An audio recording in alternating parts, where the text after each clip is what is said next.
Are you ready for it?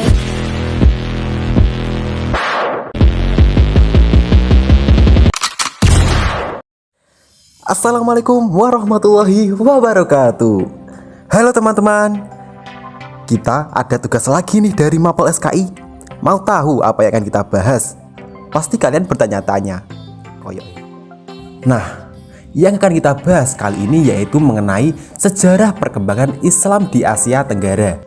Nah, dari sini kalian tahu gak sih berapa banyak negara di Asia Tenggara? Ya, Anda benar, banyak sekali kan? Tapi di sini kita hanya akan membahas 4 negara saja, yaitu Filipina, Vietnam, Singapura, dan Myanmar. Oke, langsung saja cekedot.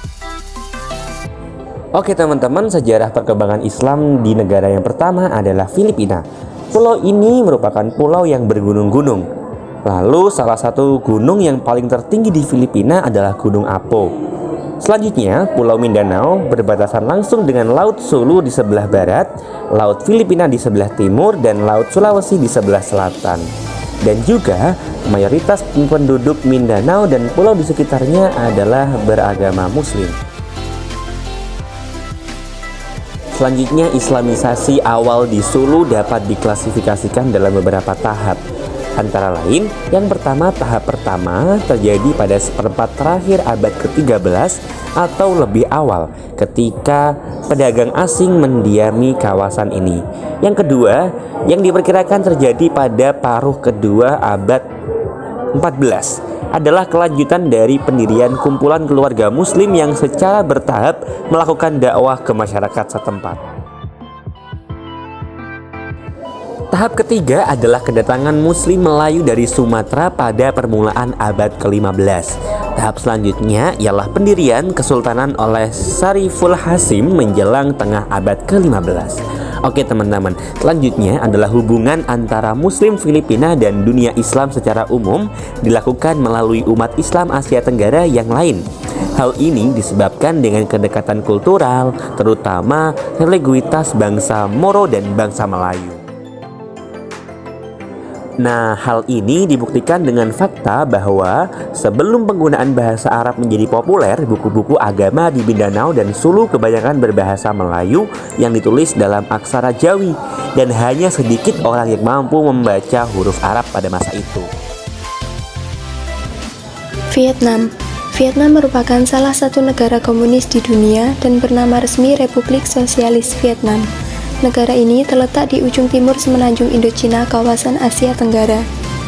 Para ahli sejarah berbeda pendapat tentang penentuan tahun masuknya Islam ke Vietnam. Namun mereka sepakat bahwa Islam telah sampai ke tempat ini pada abad ke-10 dan 11 Masehi melalui India, Persia, dan pedagang Arab, serta menyebar antara masyarakat Cham. Umat Islam Vietnam dibagi menjadi 3 kelompok. Kelompok yang pertama, Muslim Cham, yang merupakan kelompok mayoritas. Kelompok yang kedua, umat yang berasal dari suku-suku yang beragam. Mereka adalah pedagang muslim yang datang dari negeri-negeri yang beragam, kemudian menikah dari anak-anak negeri tersebut. Kelompok yang ketiga, muslim dari warga Vietnam asli, dan mereka adalah warga Vietnam yang masuk setelah berinteraksi dengan para pedagang muslim dan berkomunikasi secara baik. Agama Islam yang berkembang saat ini di Vietnam beraliran Sunni dan Bani. Muslim Sunni yang tersebar di seluruh penjuru negara ini bermazhab Syafi'i. Muslim Bani berkembang di daerah Ninh Thuan dan Binh Thuan. Aliran ini tidak terlalu populer karena mengadopsi pengaruh budaya domestik dan memiliki pengaruh kuat dari India. Nah, ini baru separuhnya loh. Jangan bosan dengerin suara kami ya.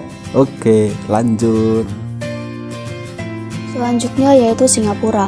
Singapura merupakan negara kepulauan yang terletak di penghujung selatan semenanjung Malaya. Penduduk Singapura yang beragama Islam terbilang minoritas dan hampir semuanya berasal dari orang-orang Melayu. Dari penduduk sekitar 4,99 juta jiwa, hanya 14,9% penduduk yang memeluk agama Islam. Sedangkan sisanya mayoritas beragama Buddha, ateis, Kristen, Taoisme, Hindu, serta kepercayaan lainnya.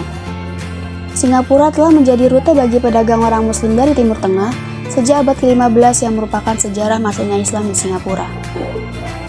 Islam masuk ke Singapura dengan cara perdagangan dan pernikahan yang dilakukan antara pedagang Arab dengan penduduk setempat.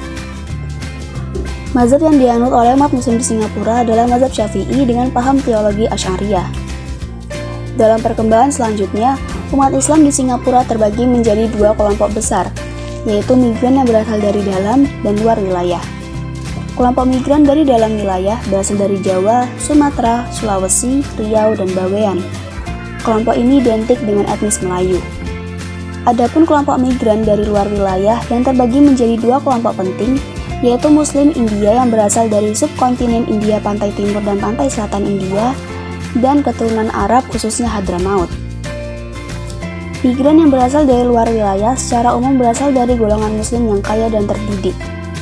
Mereka mempelopori perkembangan Islam Singapura sebagai pusat pendidikan dan penerbitan Muslim. Di samping itu, mereka juga sebagai penyumbang dana terbesar untuk pembangunan masjid, lembaga pendidikan, dan organisasi sosial Islam lainnya seperti Keluarga Al-Seghat, Al-Kaf, dan Al-Junaid. Ya, yang selanjutnya adalah negeri Myanmar atau kerap disebut sebagai negeri tanah emas. Myanmar dahulu bernama Burma.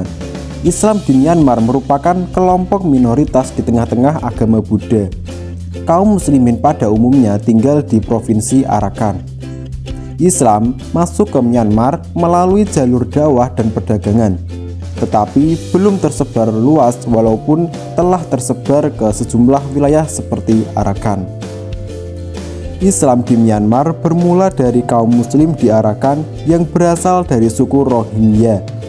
Mereka membentuk organisasi solidaritas Rohingya dengan presidennya yaitu Muhammad Yunus.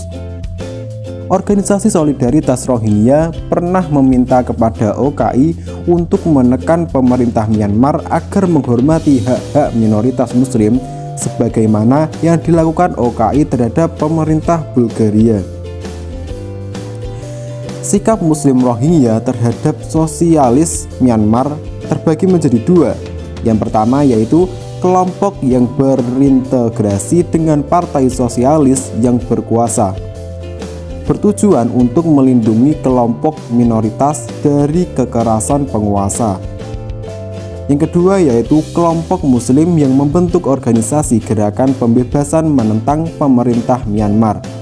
Mereka membentuk Front Pembebasan Rohingya yang bekerja sama dengan Tentara Pembebasan Nasional KRN. Sekian penjelasan dari kami. Jikalau tidak ada pertanyaan, kami dari kelompok 2 undur diri. Wassalamualaikum warahmatullahi wabarakatuh.